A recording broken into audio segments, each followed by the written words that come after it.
So then you came back after the Cal fight, right? And you came back stronger. So what did you do? What did you do after the Cal fight? Because after Cal tapped you out, like you said, you felt embarrassed and like So what did you do? Because you obviously learned from that. What did you do to progress? Okay, the first thing I did was I ate a masala steak gathering. Then I felt a little bit better about myself. Okay. So then from there on, we said to just go. This area needed more time. Yes. He just had more experience than me in something that I had less experience in. So if, for example, if he had to be striking with me, it would have been a similar setup. Yeah. So we said, you know what, it boils down to hours. He's got more hours. Yes. So I need to evolve now. So we went and we found, my coach actually told me, you know what, look, I found you a wrestling gym. Yeah. The Monday. Then awesome. The Thursday I started wrestling. Where's the wrestling gym? The wrestling gym is in Durbanville. It's far. It's called Olympians. Okay. And you saw I want my son to start wrestling. Wrestling is it's hardcore. It really is. I think it's good for little boys, like, because my son got a lot of energy, man. I think it's good for him to like burn off his energy. Like. In terms of toughening you up, wrestlers are very physically tough. They have because there's a lot of grit and grime and there's a lot of physical exertion. Yeah. In JiuJitsu, there's lots of resting times. In wrestling, because the goal is to just pick someone up and slam them on the floor, there's not a lot of time for resting. So you literally on your feet trying to slam someone down and pin them down. Yes. And that's it. There's no submissions, nothing. So it's so when I went to wrestling for the first couple times in Durbanville. In Durbanville. Yeah. I got thrown through the air. I got manhandled by a guy that was probably like the size of where my these guys are way less than you. Less than me. But they like they're what like, do they like? They're like 50s or like 60s? I think some of them are like there's one guy that looks like he's 50 odd, and he's just like this small titan. It's as if everything in him is just solid. You can't. He's so low on the floor that he can shoot on your ankles. I kid you not. I shot a takedown on this guy, and as I shot the takedown, he shot a takedown under my takedown. I kid you. I couldn't even believe it. No, my wrestling stance is down, like very low. And the moment he pulled back a little bit, and I saw just a little glance of his hips, I shot. And when I shot, he just dropped his weight. It's as if he was a centimeter lower, he would have hit his face into the floor. That's how low he shot. Okay. And so, wrestling, what else? So then my base became stronger. So then moving me and controlling me from the top became difficult. Okay. So then I was able to start getting up. I was able to start throwing people, and I was able to start creating scrambles. Is that also how you were easy? It made you almost like easy to take Madiba's back. I think Madiba swung like stupidly, and then how difficult it was for Madiba to take me to the floor and hold me on the floor. That was my base, because my base was strong. Okay. So when it came time to, and he exhausted himself quickly. I could just feel he was doing stupid. He thought his punches was loaded. He thought too much that I was gonna have too big of a weakness. And when he came face to face, and he was like, he wasn't ready for that. He was like, this is a force to move this guy. And I think he ate one of your punches, and he something changed in his mind. Like. When we were early in the early stage, he ate a punch, and he was like, fuck, what did I get myself into? He ate 3 punches. Was it 3? He came in, I caught him with a straight left that glanced the top of his head. I just touched him, and then I came with a hook over the top, and the hook caught him on the top by the temple, and I saw the look in his face, desperation. He's like, if I don't move now, this fight's not going to last very long. Yeah, because he did that. He did that spinning back? Was it with you? No. Was it another? The most recent one. Okay, then I'm getting confused. But he's doing reckless things like. But anyway, that's besides the point. Yeah, I think that's part of his style, but it does get you in trouble. That's not good. Like there's like you have this aggression. I won't call it recklessness. You have aggression, but it's sometimes Calculated. maybe not calculated, and sometimes very calculated. That foot against that bra's chin, that was calculated. That was calculated aggression. That was good, like you know. So yeah, so you also done some jiu-jitsu work, like Yes. So then we started to also. So that is the wrestling side of it. Yeah. Then we started doing jiu-jitsu also. So I was training jiu-jitsu probably 2-3 times a week. Then once that happened, I was training jiu-jitsu 4 times a week. I trained 6 times a week. Okay. Every week, 6 times, 6 days a week, not 6 times, 6 days a week. Sometimes twice, sometimes thrice. 2 days and so on. Yeah. Okay. So then we started to do jiu-jitsu 4 days a week, and we started to mix that with MMA flow. Okay. So because I was just So just like mix that with MMA flow. You mean like doing Punches. jiu-jitsu and adding punches, yes. like so almost like ground and pound, Yeah. and then submissions, and then defending off your back and being on top, walking against the cage, walking off the cage, how to get yourself out, because how that to is stand different. up. That is different to just doing either just jiu-jitsu or either just training boxing. Yes. Mixing it up as It's more MMA. It's a huge difference. I actually enjoy grappling with punches because it makes a big difference. Yeah. It makes a huge difference because a lot it of becomes more grapplers- real exactly in the fight. 100%. Because a lot of the grappling positions you're vulnerable because you're looking for submissions with your legs, and oftentimes you just flat on your back. And MMA is not a game where you can do that. Man. Yeah. MMA, if they punch you in the face and they catch you with a good one, you seeing stars, and then comes a And then they can take you down, something like Exactly. that. So you need to be ready for that. That's cool, man. Yeah. So now recently your gym has joined the Gracie Barra. Well, the Gracie Barras. Yes. Awesome. Are you training with him? Yes. There's a Jacques is the guy. Yeah. Jacques is a black belt in jiu-jitsu and judo. Yeah. So it's just like there's another level that takes place there, and a lot of those guys are a lot bigger. So even my physical body Heavier than you. heavier, has been forced to adapt. So I've grown sideways in a big way because I've just been in a place where I know that when I started I was being ragdolled, and now I'm getting ragdolled less. So that's progression. That's development. Yeah. So I know that as long as I'm in a situation where I'm not comfortable, then I'm in the perfect situation where I'm being put into difficult situations, and I'm being tapped 5-6 times per roll, and I know that the less that becomes, the more I start to figure things out, the better it is for me.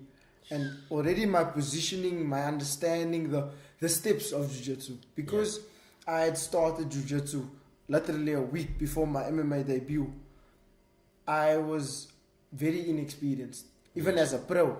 As a pro, So you were basically taking a chance, going in there like. I've always done it. I fought kickboxing once. The next fight I fought for the belt. I fought 2 more fights. Then I fought for the pro belt. Yeah. So I've jumped huge leaps, but it's because I've always believed in myself. Yeah, and you're taking risks. That's good. Calculated risks. Well, and it's forced me, no matter what, I've always had to rise to the occasion. And because I've had to rise to the occasion time after time, I've taken huge leaps. So I've taken big experience leaps quickly, because I know that in this time I need to go from where I am now to the level of facing this person. And this person might be eons ahead of me now, but come fight day, I'm going to win this fight. So let's talk about that. Let's talk about your weight category, which is bantamweight. Bantamweight. Right? So is JP buys the champion at the moment? Yeah. Okay. And Cal and Biko was fighting For interim. Oh, they're fighting for interim. Okay. Yes. And then they will probably fight JP buys. Yes, the winner.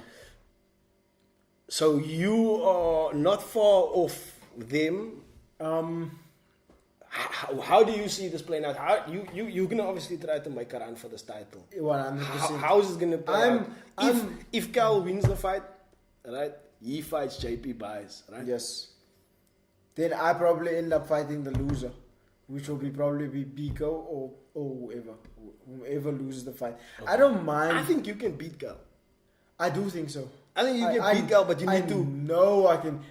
At the level I am now, at the level that Madiba fight showed just a glimpse, just a small little bit of my development. There's the huge leaps that I've taken from Karl's time to now.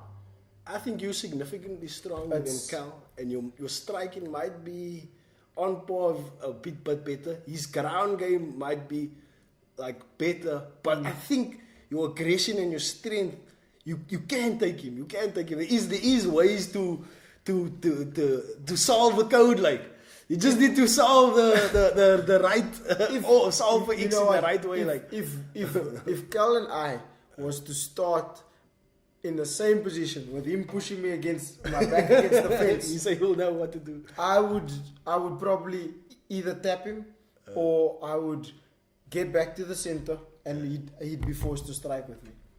I didn't know ways of getting myself to a position where it was neutral again. Yeah. So I would constantly go, you attack, I attack, you attack, I attack.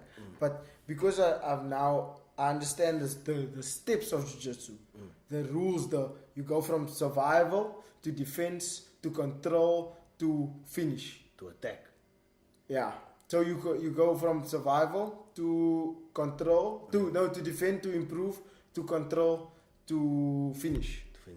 So I wasn't following those steps. I'd go from survival to try and finish. Okay. So now I feel like I've got such an understanding, and because I've been doing wrestling and jiu-jitsu, my game has jumped in a big way because I've been forced to learn two things that are similar but so different at the same time. Okay, I see what you're saying.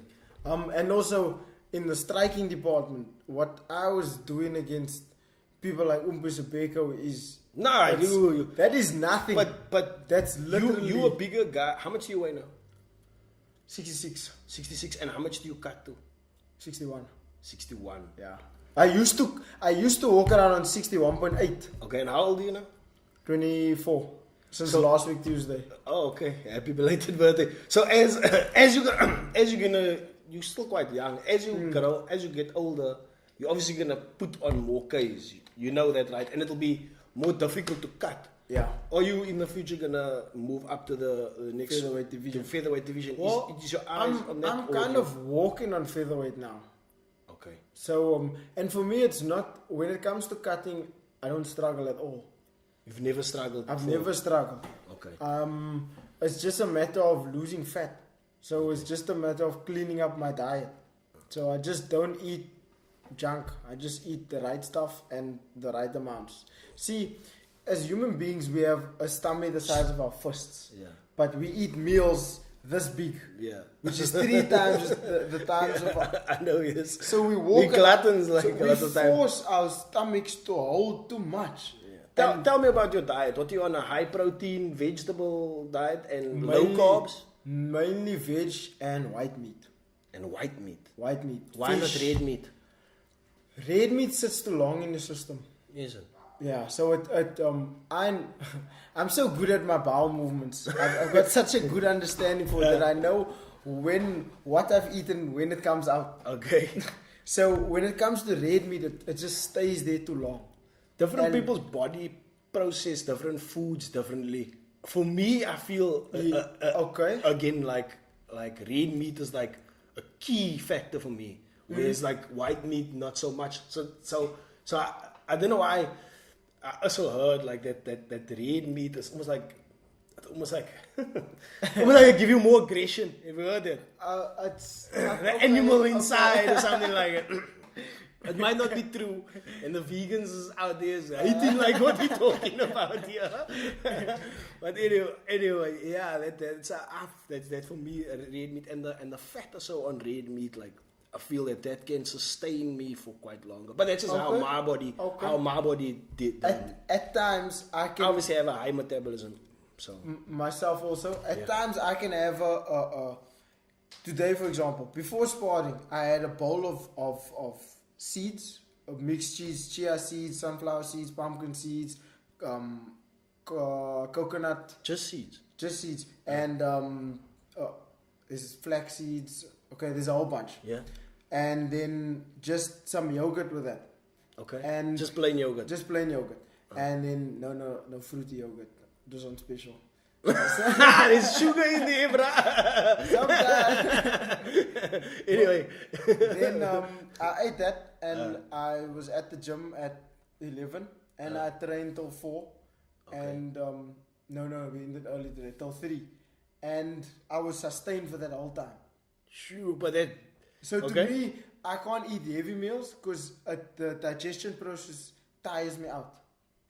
So when I eat something, I want to eat something that digests quickly so that my body can absorb the nutrients and I can make the most of it, out of it quickly. And then it just sustains me like that. And I feel as if if I eat small meals, that I'm sustained longer than when I eat big meals. And my energy doesn't dip. And you still get that explosiveness. Like yeah. When you eat your seeds and your yogurt, you still feel that your punches are explosive and your movements are... I feel like I have huge amounts of energy. Like my body can actually identify what's in the system and break it down. So tell me what your normal day is like. Like you have 5 or 6 meals. Tell me what those 5 or 6 meals. I don't have 5 or 6 meals. I have probably what meals is 2 or 3 meals. Okay, interesting. Okay, tell me what. So in the morning, I'll either do you have meal replacements, milkshakes, or anything like it? Are you counting those as meals? I just roll with Future Life, but that's a snack. Okay. So I'll take the Future Life shake and just... Okay, so tell me, break me down a day. Like, what does it like? Okay, so in the morning, I'll have something that my favorite thing to eat in the morning. It will be 3 eggs and spinach. So I'll have a fried egg with spinach. Make notes here. Like. if you actually Google that, it's okay. It's good. Yeah, it's good for cardio. I've tried it. My wife enjoys that. Like, but okay. And then I'll train till probably 4. Okay. 4 o'clock.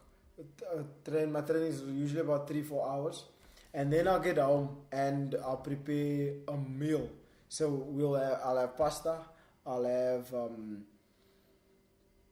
mainly chicken or tuna or fish.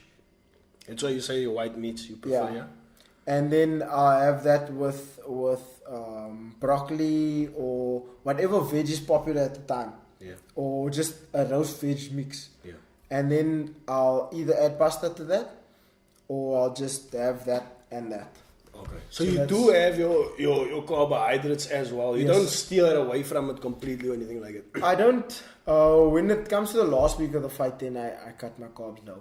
Okay, because then you're trying to drop obviously down. Then I'm losing weight. And do you jog like in the mornings and stuff like that? Do you do high cardios? Some mornings, yes. And on your high cardio days, do you eat more? No. You eat the same? I eat the same. For me, I struggle to believe how you need a lot of food to function. But a lot of people believe that like how you fuel your body is what you're gonna get out of it. Like, you know what I mean? So if you're gonna run more Ks, then you must put more fuel in your body. Think of it like this, right? When you were in the wild and there was no civilization, right? You were born in God's perfect playground, and now you had to survive. You had to defend yourself against predators. You had to find a place to sleep, and you had to be busy and active all day. You didn't have loads of food to eat. You had a couple berries, a couple nuts, and a couple of whatever was left from last night to eat in the morning before going out for the whole day and killing something so that you can eat that night. Now you're right. So you're right. That is right. The night time is where you really actually get to enjoy your big meal. But in the day, when you start your day, you started with something small. There's a meal. There's a diet like that called like paleo or something like that. I think it's like almost like a caveman. Not a caveman, but I might be wrong. I should watch my words. But there is a diet that where you eat like similar to how the cavemen ate. You know what I mean? There's so many benefits that comes from that kind of lifestyle. Is you don't feel entitled to food. You don't feel. You get to feel hunger. I feel like people don't feel hunger nowadays. They just get to go from one meal to the next, and they don't appreciate anything. So, there's more than just the physical benefits. There are benefits that's unspoken.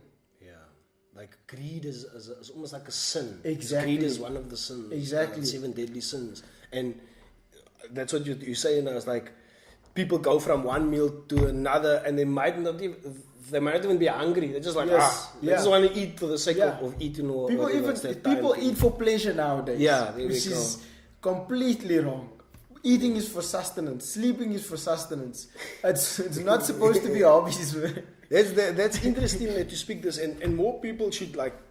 It'd be good for more people to eat this way, even if they're not athletes, high-level athletes. You are a high-level athlete, that's why you eat in this way or train in this way. But it'd be also good for just the average Joe to also like, also eat healthy. So what you say now, like, do you tell other people about your diet? And Everybody. You tell everybody. I tell the whole world. You tell the world. You shouldn't be eating that. You should be eating this. I don't say should. I just say how you can look. There's long-term thinking and short-term thinking. If you think to yourself, just before a meal, you think to yourself, I'm going to eat this large steak with all this onion rings and this great delicious fries. How are you going to feel 5 minutes after that steak? Like you want to find a tip. Sleep. So for the next 2-3 hours, your body can just digest, where you are completely useless. You practically brain dead, so it affects you even mentally. But you decide, okay, you know what, I'm gonna have this kale and spinach and tuna salad. It's the 5 minutes that you're eating. It's not gonna be the best 5 minutes of your life, but for the next 2-3 hours, you're gonna feel great. You're gonna have energy. You're gonna have light. Your skin is gonna be healthy. Your brain is gonna be active. You're not gonna go into a slump where you're like, well, I think I need to sleep to recover. I need to recover from eating. What? Okay, I think we covered diet enough now. I think we'll segment that chat. Like, let's go on to this EFC 75 coming up, right? Yes. I want to ask you about a few fights. Like, just give me a take on 2 fights, maybe 3 fights. First of all, do you know Skeepers and Cummings? I know Skeepers, Cummings not so well. Okay. Who do you think takes that one? I like the way Skeepers handles himself. I like the way he pushes the pace, and I like the way he knows how to finish. Skeepers understands finishing quite well, and the fact that he beat Peter Coxon in the time frame that he did, which is quite impressive. He's also got a very underrated ground game. I don't think people understand how good his ground game is. He's quite good. His nickname is like Vandalay or something like that. Yeah. And I don't know where his nickname comes from, because Vandalay is not a ground fighter. Vandalay is like a... It's Vandalay, isn't it? Vandalay Silver. Is it? I don't know. Little Vandalay. Okay, maybe I'm wrong. No. Okay, but he's missed weight. Skippers. His last fight, he was supposed to fight Luke Michael. When you fought now. Yes. He must weight by 9 kilos, which is quite a big one. They said that he was only 3 kilos over, but he was dangerously close to passing out, and he was falling over the place. So they had to give him a hydrate kit to get him, and then that boosted him up 6 kilos. Okay. But I can never make an excuse for something like that. I can never make an excuse for that's difficult, and that's horrible. I can't speak for that. But I know him. He for his fight after that, which was with Peter Coxon. Yeah, we saw that recent one. Yeah, he was on weight. Yeah. So he's come back again strong. It's important if you and this is a lesson to. This is why I think why I feel MMA and fighting and art, which is what you do, is important. You're an artist. You're a martial artist. 100%. It's an art form, like. But I feel that it's important because you can draw analogies in fighting in life as well. 100%. Because if you look at like your fight with just 1 second. I mean, people just listen to this martial arts is the ultimate metaphor for life. So if you look at your fight with Cal, right? You lost via chokehold. You did things. You do know what you do. You did your homework. You said, all right, this is what I need to work on. You worked on those things, and you came back stronger, and you finished somebody by submission. Yes. That, my friend. Yeah. If you can't look at that and say, yeah, pal, look at that. Yeah. If you fail at something, if you fail at school, if you fail at whatever, if you fail at something, go back and try again. Do harder. Yes. See where you went wrong and come back. Skippers, he missed weight. Okay, next time he's on weight. He made sure he's on weight, because if you're not on weight the next time, then it's not gonna be. But he's on weight, and if he won the fight. So that's awesome. The next one, Pico and Eleanor. What do you think about that fight? Eleanor's lanky. He's quite long. He's quite lanky. Yeah. Is he taller than you? Is he long? He's a little taller than I am. Yeah. So he's actually got a little bit of range. His arms longer than yours? I don't know. I got long arms. My arms almost the size of my legs. Like, let me just stand up and show you. It's long. Yeah, then if the camera's gonna catch it. It almost touches my knees. Like it's okay, nah. It's quite long. Okay, you got the long reach. So to me, Karl is quite rangy. Yeah. But I don't. His striking isn't explosive. Pico plays around quite a bit with the striking. He throws spinning heel kicks to the face. He throws head kicks, which is incredibly unexpected from someone his size. And he's also got a low center of gravity. What is his base? Is he a wrestler? He's a wrestler. Okay, cool. He was like SA wrestling or something like. I did quite a bit of research on Pico when I was when I was an amateur. Because I was ranked, after my second fight, I think I was ranked like number 16 amateur, number 11 amateur in South Africa. And then I looked who number 1 was, and Pico was number 1. So I was initially, before EFC, I was thinking, I'm going to call this guy out. Okay. And, well, that didn't happen. I just ended up in the EFC. So we both in the EFC. Ooh, don't talk too loud. You're on the podcast. Anyway, the last one let's cover is Zulu and Gary Joshua. That's a tough one. That's a very tough one. Zulu is very explosive when it comes to the stand up, and there's certain things that Zulu does that's high level. That's extremely high level that a lot of people in SA doesn't do. In striking specifically. Besides his kicks, what do you like? I know he's got some kicks to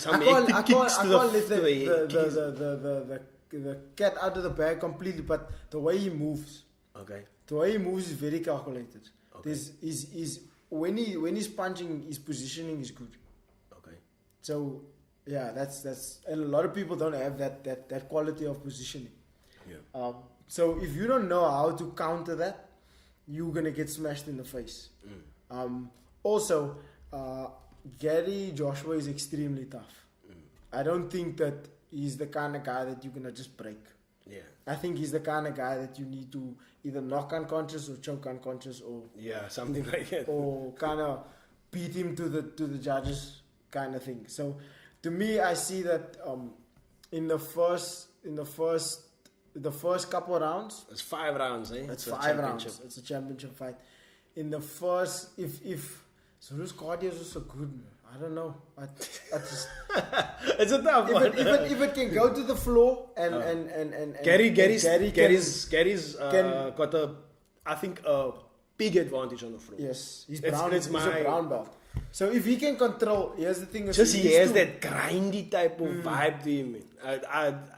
He needs to also familiar with Gary and control Zulu for a little while on the floor, because you can't just like randomly shoot submissions. Because we saw that who was the thing, Magno Alves, that just off the bat shot a leg lock on Zulu Boy, and Zulu Boy just defended.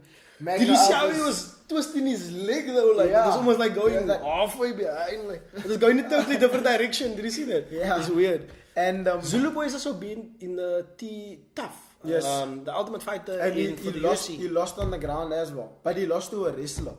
Okay. which is different. If a wrestler's controlling you, it's a lot different from a jiu-jitsu guy. So that's a tough one. I say if Gary can get him to the floor and maintain it for a couple minutes, he can look for a submission. If Zulu Boy can make him fight on the feet, then Zulu Boy is going to take it. So it's who can force whose game on who.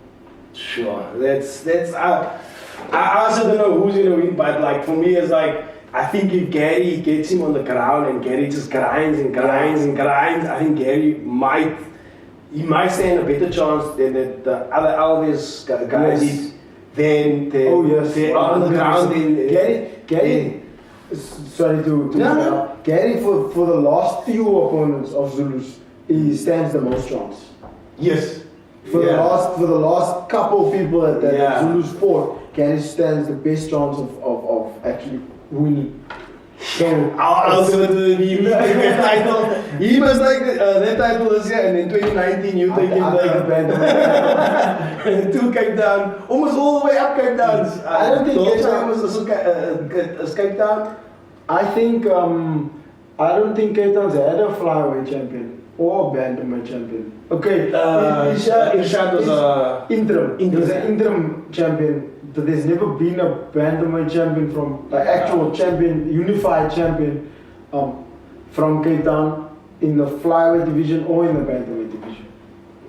There's never been a colored champion from Cape Town. I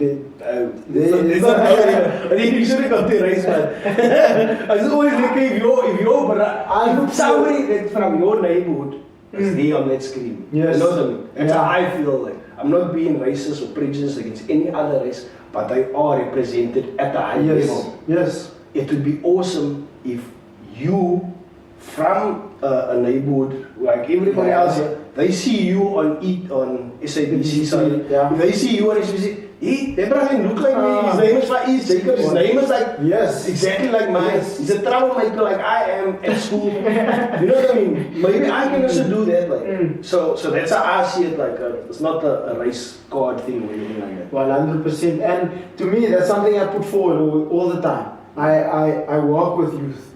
I give speeches to them. I show them, look, I come from the same street you do. Exactly. I came from the same neighborhood you came from. I had very much the same circumstances and I had the same choices. And I chose to be where I am today. So don't ever let them feel like you're not good enough. Because here's someone standing in your face telling you that there's no excuse. No excuse is worthy of you not reaching for your dreams. Thanks, Faeez, for coming on my show. First of all, it was a pleasure. I Signal felt the time. Yeah, you're going to be able to do this again when you're champion. Okay. This is about right there. But I just want to say, you're awesome role model, dude. And the fact that you said in this interview that you learned from your cockiness, you came back stronger, I can just, by speaking to you on a one-on-one basis, I can feel that you're gonna be a champion one day, like, and you're gonna be an awesome champion. You're gonna be an awesome role model, like. So yeah, thanks for coming on the show. Thank you for having me. Sign off.